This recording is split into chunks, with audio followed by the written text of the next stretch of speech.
The Schoolhouse Blizzard, Dakota Territory. January 12, 1888. The Larson family homesteaded 160 acres outside Ord, Nebraska. Knut Larson broke sod with oxen. His wife, Greta, kept a root cellar so full you could eat through March. Their children, Ingrid, 13, and Ole, 9, walked 2 miles to the one-room schoolhouse every morning, no matter the weather. January 12th dawned warm, almost 50 degrees. Kids went to school in shirt sleeves. By 2 p.m., the sky turned black in the northwest. The temperature fell 40 degrees in an hour. A blizzard hit with 60 miles per hour winds and ground snow so thick you could not see your hand. The teacher let the children go early, afraid the school stove would run out. Ingrid tied a rope from the schoolhouse door around her waist and tied the other end around Ole's wrist. "Hold my coat and do not let go," she told him. They missed the road in whiteout. They spent the night in a haystack in an open field. Burrowed in like mice, Ingrid wrapped Ole in her wool shawl and sang every hymn she knew to keep him awake. When he started to fall asleep in the cold, she pinched his cheeks. A neighbor found them at sunrise, both alive, frostbitten, curled together in the hay. 235 people died in the schoolhouse blizzard across the plains that day, most of them children walking home from school. Ingrid lived to 1952. She kept that frayed piece of schoolhouse rope in her sewing basket in Lincoln her whole life. "My mother told me to always bring my brother home," she'd tell her grandchildren. "The sky fell that day. I just held tighter." The Whale, New Bedford, Massachusetts, 1857. The Mayhew family hunted whales. Captain Thomas Mayhew sailed out of New Bedford on the bark Ocean Rover in June 1857, bound for the Pacific grounds. 3 years at sea, if the hunting was good. His wife Abigail was pregnant when he left. She kept his captain's log at the kitchen table while he was gone. Every night she wrote the date, the weather in New Bedford Harbor, and one line for her husband to read when he came home. October 3rd, clear. Ruth took her first steps today. March 12th, gale. Ruth said papa. Their daughter Ruth was born in November 1857. Thomas met her for the first time in August 1860, when she was almost 3. She hid behind her mother's skirt. Thomas brought home a scrimshaw whale tooth he had carved during the long nights in the Pacific. A ship under full sail, and on the back, in tiny letters, Abigail plus Ruth. He had carved it a year before he ever saw his daughter's face. He shipped out again 6 months later. That was whaling. Most men spent more of their children's lives at sea than at home. Ruth lived to 1941. She kept that scrimshaw tooth on her mantle in Fairhaven her whole life. "My father hunted whales so I could eat," she'd tell visitors. "He missed my whole childhood doing it. He carved our names on a tooth in the middle of the ocean so he would not forget what he was coming home to." Between 1835 and 1870, more than 10,000 New England men died at sea in the whale fishery. New Bedford was once the richest city in America, built on whale oil. The Laundry, Sacramento, California, 1849. The O'Rourke family came from County Cork during the famine. Patrick O'Rourke sailed to California in 1849 to dig gold at Sutter's Mill. His wife Mary followed 6 months later with their son, Daniel, 10, after Patrick's letters stopped coming. Patrick was dead when they arrived, cave-in at a claim on the American River in July, buried with 3 other Irishmen in an unmarked slope. Mary did not go home. There was no home to go to and no money to get there. She rented a canvas tent on J Street in Sacramento and hung a sign painted on a flour sack, "Mrs. O'Rourke, washing, $8 per dozen." Miners paid in gold dust. $8 a dozen shirts was more than most men made digging in a week. Mary boiled water from dawn till midnight over an open fire. Daniel hauled water from the river, 50 buckets a day. His hands cracked and bled. One night, Daniel found a pea-sized gold nugget sewn into the cuff of a miner's shirt. A miner hiding his find from his partners, enough to buy passage back to New York for both of them. Daniel brought the shirt and the nugget to his mother. Mary looked at it a long time, then she sewed the nugget back into the cuff and finished washing the shirt. "Your father came here for gold and it killed him," she said. "We will eat from honest work." She ran that laundry for 22 years. Put Daniel through school. He became a printer for the Sacramento Union. Daniel lived to 1918. He kept his mother's wooden washboard, split down the middle and wired back together, hanging in his print shop. "My mother could have bought our way home with one nugget," he'd tell his apprentices. "She washed it clean and sent it back instead. That washboard put me through school. Honest work lasts longer than gold." In 1849, a dozen eggs cost $18 in Sacramento. A woman with a wash tub could out-earn any miner. The last flock, Pike County, Ohio, 1900. The Miller family were market hunters. Jacob Miller could call passenger pigeons down by the thousand with a live decoy bird tied to a stool. His wife Sarah salted and barreled the birds for shipment to Chicago and New York, 12 cents a dozen. Their son Eli, 13, worked the nets. He could pluck a bird in 10 seconds flat. In the 1860s, a single flock could black out the sun for hours. 3 billion birds in North America. By 1900, there were almost none left. Telegraphs told hunters where the last nesting colonies were. Railroads shipped them out by the ton.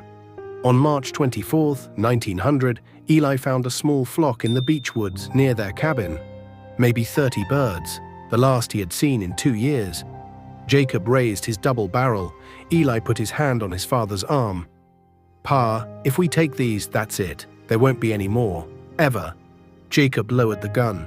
They watched the flock lift, blue-gray against the spring sky, wings clapping like thunder, gone south. It was the last wild passenger pigeon Eli ever saw. 14 years later, on September 1, 1914, a captive bird named Martha died alone in the Cincinnati Zoo. The species was extinct. Eli lived to 1968. He became a game warden for the state of Ohio. He kept a single iridescent passenger pigeon tail feather pressed in his family Bible. "My daddy fed our family with these birds," he'd tell the boys he took hunting. "Then we killed them all for 12 cents a dozen. Take one, leave 10, or your grandkids will hunt memories." The Milk Strike, Price County, Wisconsin, 1933. The Kowalski family milked 18 Guernseys outside Phillips. Stanislaw Kowalski came from Poland in 1906 and bought 80 acres with 10 years of lumber camp wages. His wife Helena made butter so yellow it looked like sunshine. Their daughter Sophie, 12, got up at 4 a.m. every morning to help milk before school, winter or summer. In 1933, milk was selling for 90 cents per hundredweight. It cost $1.40 to produce.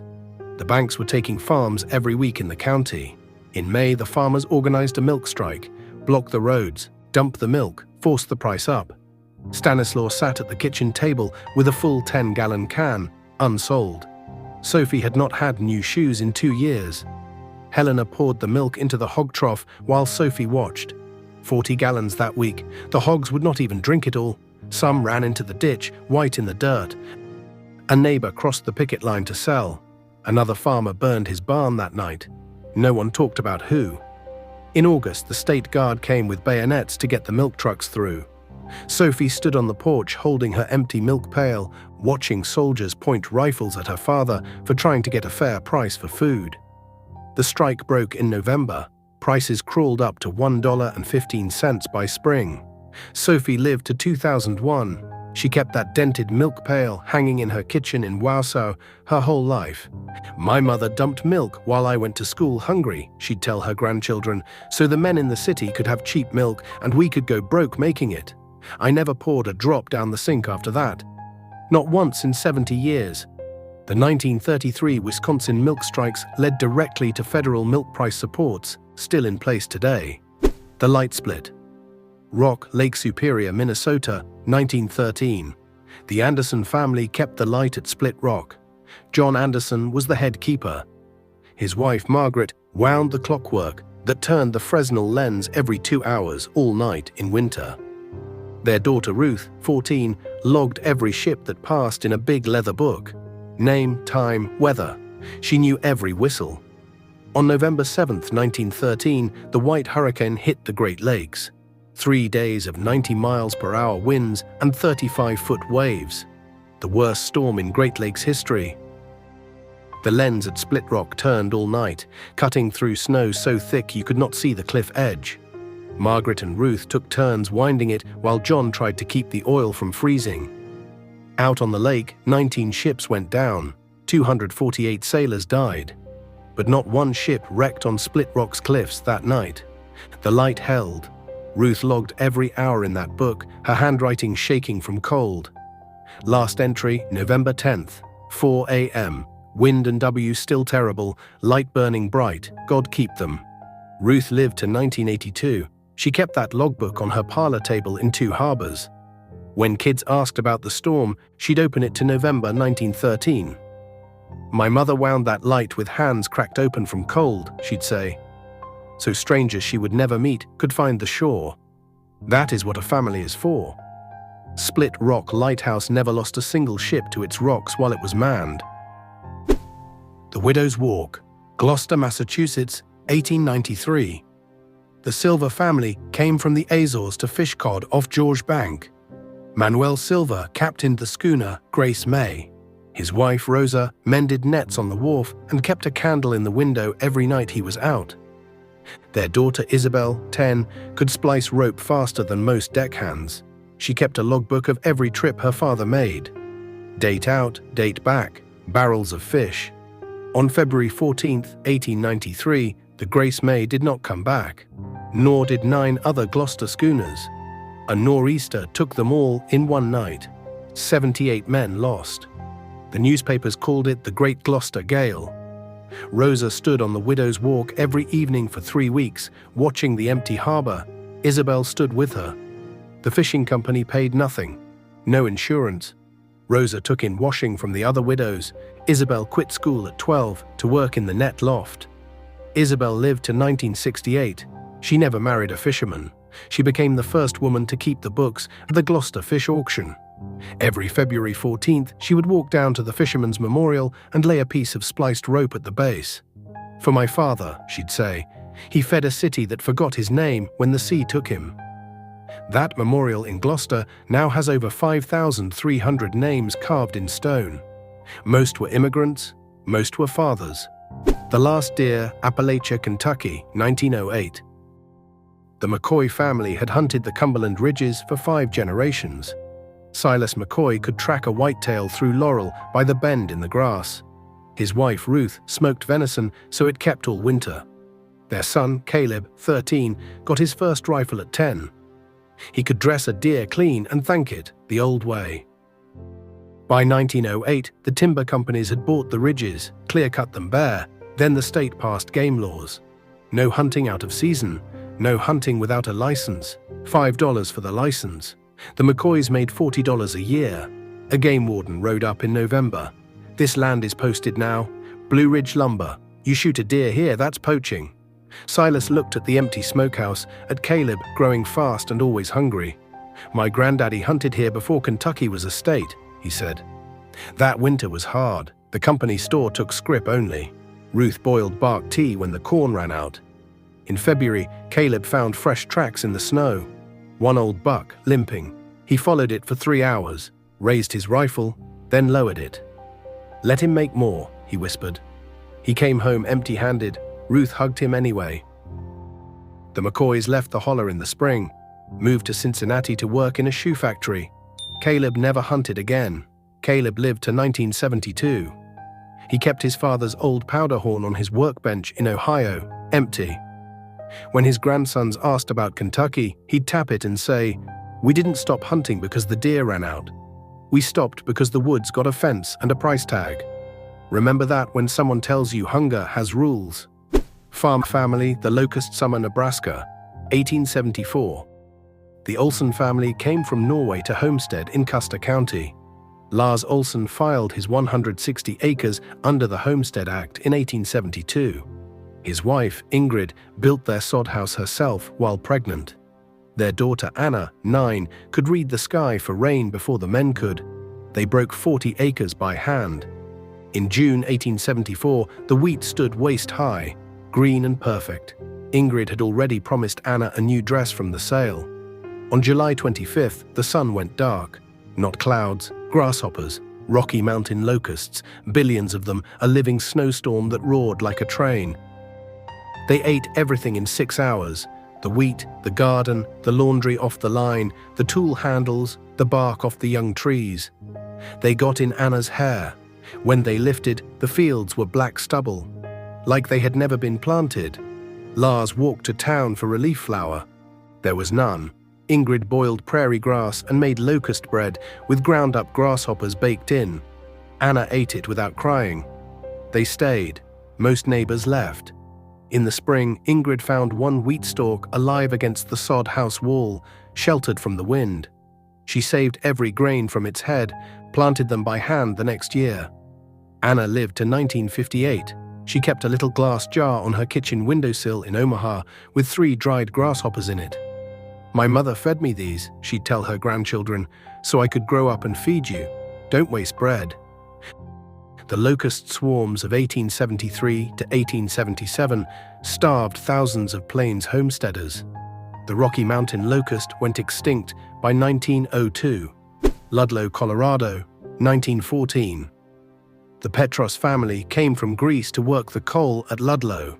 Spiro Petros dug 12 hours a day for $1.68. His wife, Eleni, lived with their 2 boys in a canvas tent in the strikers' colony after the company evicted them from company housing. Their son, Nikos, 11, ran messages between tents. The miners had struck for safer timbering, an 8-hour day, and to be paid in real money instead of company scrip. John D. Rockefeller's Colorado Fuel and Iron hired the National Guard. On April 20th, 1914, the Guard opened fire on the tent colony with machine guns, then set the tents on fire. Eleni pulled Nikos and his little brother into a pit dug under their tent floor. 11 children and 2 women suffocated there when the canvas burned over them. Spiro survived. He dug his family out with his bare hands. Nikos lived to 1987. He became a union carpenter in Pueblo. He kept a charred tin cup from that pit on his workbench. "My mother told me to be quiet and breathe shallow," he told his apprentices. America learned that coal was cheaper when the men who dug it couldn't complain. 20 people died at Ludlow that day. It led directly to the 8-hour workday in the mines.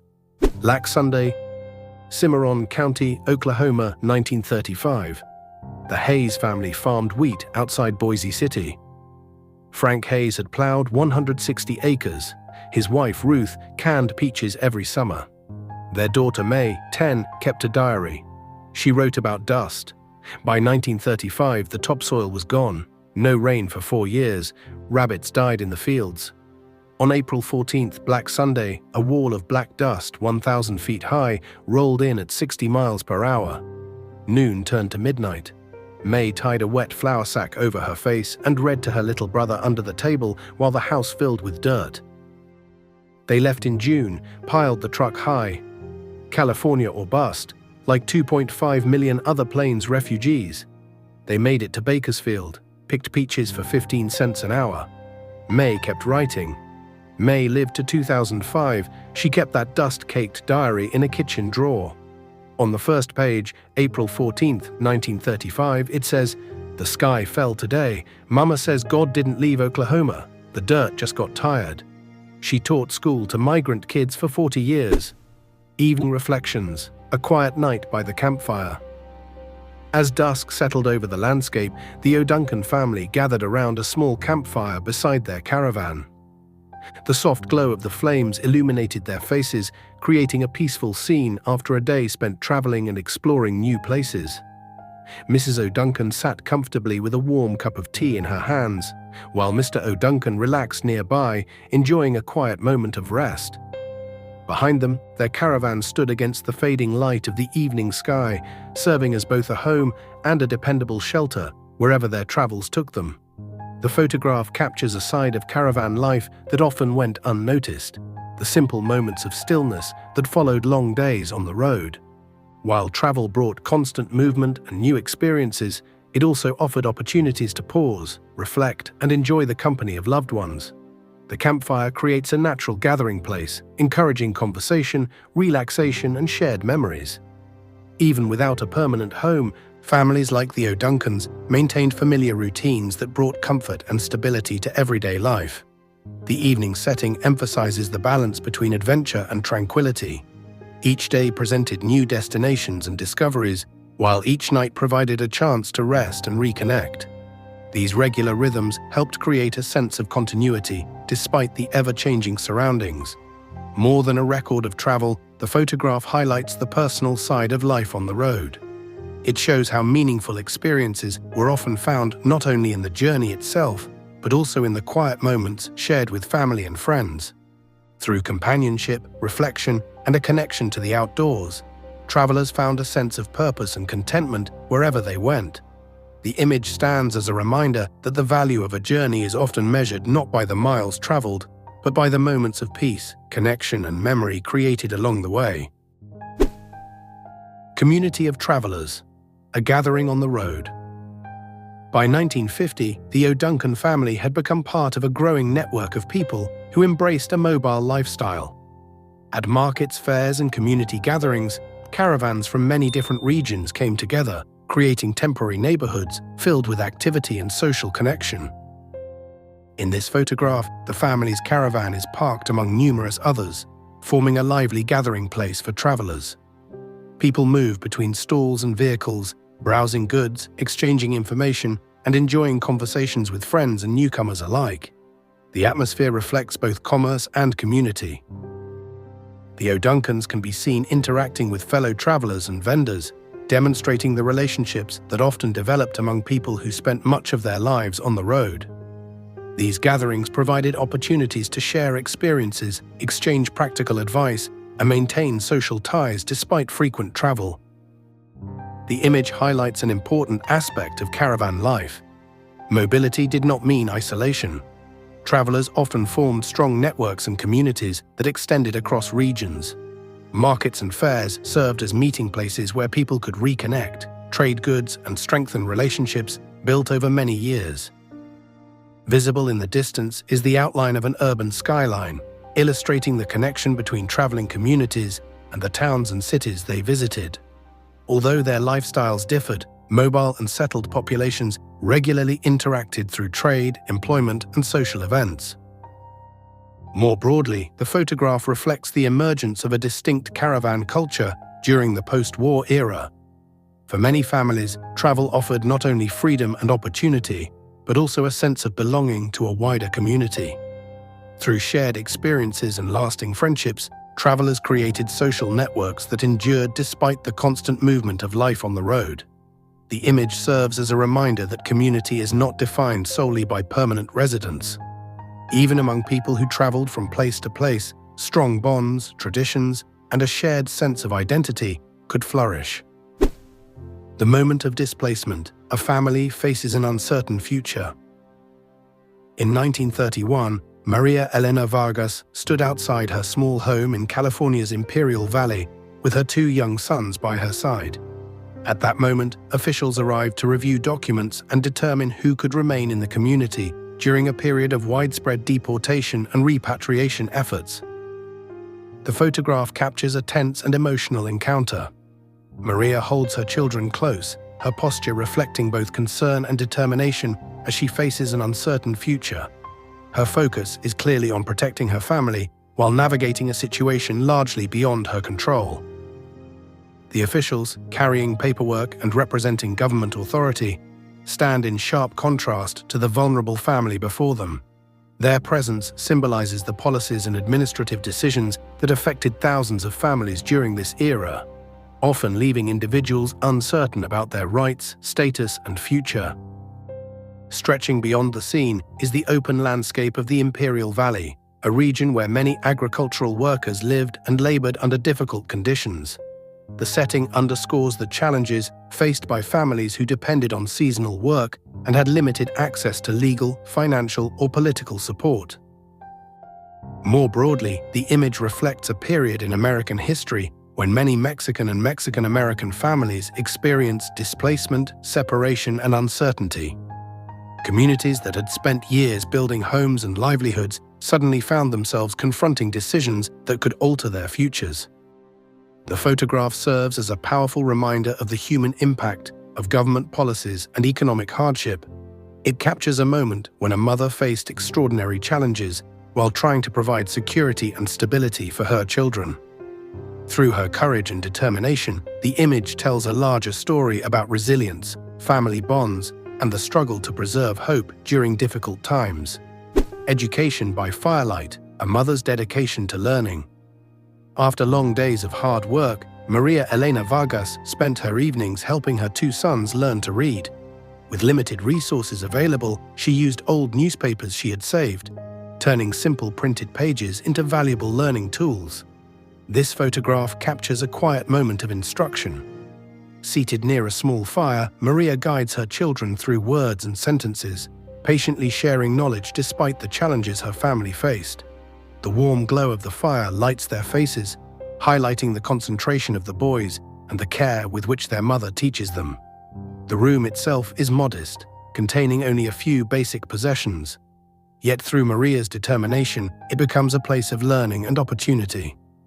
Although formal educational materials were scarce, she found creative ways to ensure that her children could continue developing important skills. The image reflects the belief held by many parents that education could open doors to a better future. Even during times of poverty and uncertainty, families often made great sacrifices to support their children's learning and personal growth. Maria's efforts demonstrate both resourcefulness and commitment. Rather than allowing difficult circumstances to define her children's prospects, she devoted time and energy to helping them build knowledge and confidence. Her actions reveal a deep belief in the value of education and its power to create new opportunities. The firelight adds a sense of warmth and closeness to the scene, emphasizing the strong bond between mother and children.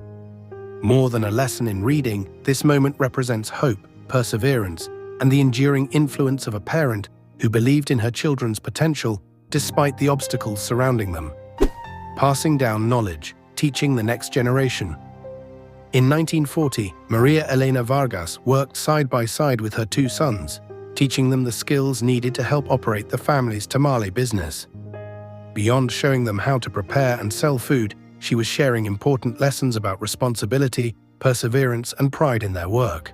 The photograph captures the boys assisting their mother in the kitchen. Their focused expressions suggest a desire to learn and contribute, while also reflecting the confidence that comes from acquiring valuable skills. Maria watches over them with a sense of purpose, recognizing that the knowledge she passes on today could help shape their futures. For Maria, the business represented more than a source of income. It provided an opportunity to create stability for her family and to equip her children with practical abilities that could support them throughout their lives. Through daily work and instruction, she helped them develop independence, confidence, and an understanding of the value of hard work. The image also highlights the important role families played in preserving cultural traditions and passing knowledge from one generation to the next. Skills, recipes, and work habits were often taught at home, becoming part of a family's shared identity and heritage.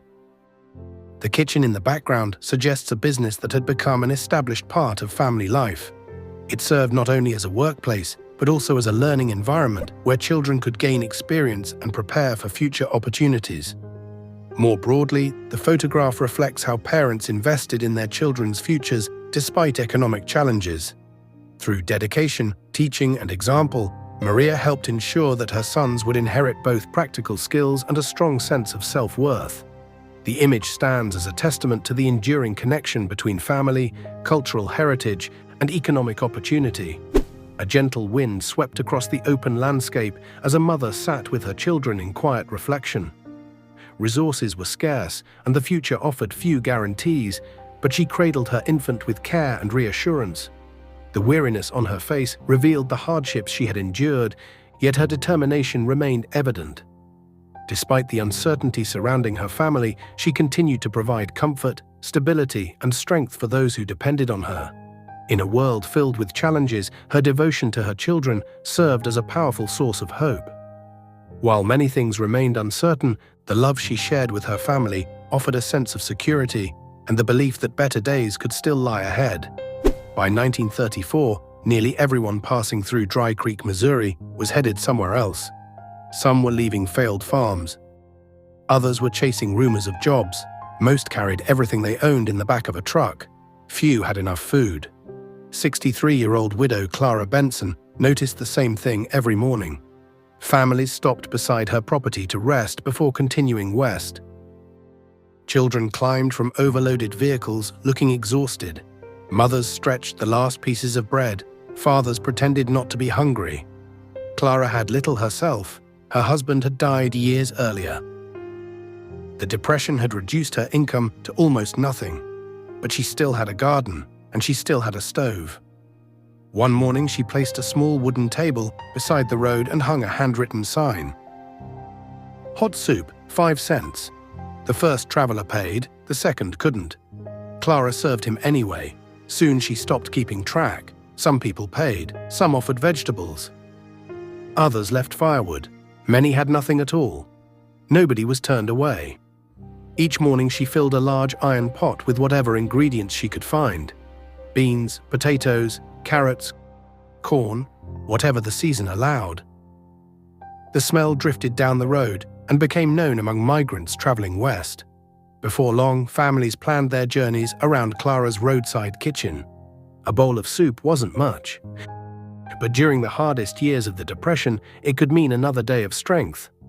In 1938, a newspaper reporter asked Clara why she continued feeding strangers.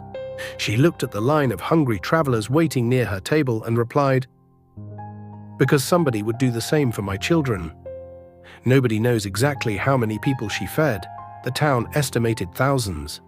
Years after her death, former migrants still remembered the widow beside the road who gave them a warm meal when they needed it most. Sometimes history is changed by presidents. Sometimes it's changed by a woman with a soup pot and a reason to care. The potato field children of Aroostook, 1939.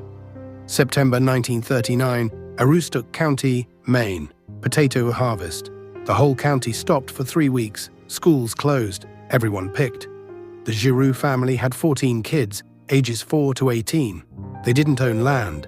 They followed the harvest from farm to farm. Pay was 7 cents a barrel. A good picker did 30 barrels a day. That was $2.10. Rent was $8 a month. Dad Alcide had lost his hand in a thresher in '32, so Mom Claire ran the crew, 5 a.m. to dark. She'd line the kids up oldest to youngest. Little ones picked what the big ones missed. Babies sat in barrels at the end of the row. September 21st, 1939, frost came early. Ground froze solid by 9 a.m. Potatoes would rot if you didn't get them. Claire put the 4-year-old Emile on her back. Gave the 6-year-old a spoon, said Dig. They dug with spoons, with hands with broken barrel staves. Kept the crop from freezing. Farmer paid them an extra $2 for saving his field. They ate meat that night, first time in 2 months. Emile grew up and bought that farm in 1967. Still had Mom's spoon in the kitchen drawer. Said it dug him out of poverty. 14-year-old Margaret Sullivan stood guard with her father's hunting rifle outside Hospital Room 212 on December 1st, 1919, where her 12-year-old sister Rose Sullivan lay 6 months pregnant, and 60-year-old nurse Mrs. Helen O'Connor had tried to enter and had said, "Child, put that rifle down." And Margaret had said, "No, ma'am. My husband is coming to take Rose home today. He married me when I was 13. He married Rose when she was 11. I had my baby at 14. Rose is 12 and 6 months pregnant. If he takes her home, she'll die like our cousin did. He is not passing this door." And Mrs. O'Connor had said, "Margaret, give me the rifle and I'll call police." And Margaret had said, "You call police. I hold the rifle until they come. He beat me for trying to protect her last month.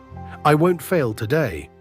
And Mrs. O'Connor had called police, and when 38-year-old William Sullivan arrived, police were waiting and Margaret still held the rifle, and William was arrested for child marriage and attempted kidnapping, and Rose was placed in protective custody with Margaret, and Margaret testified, "I was 14 holding a rifle.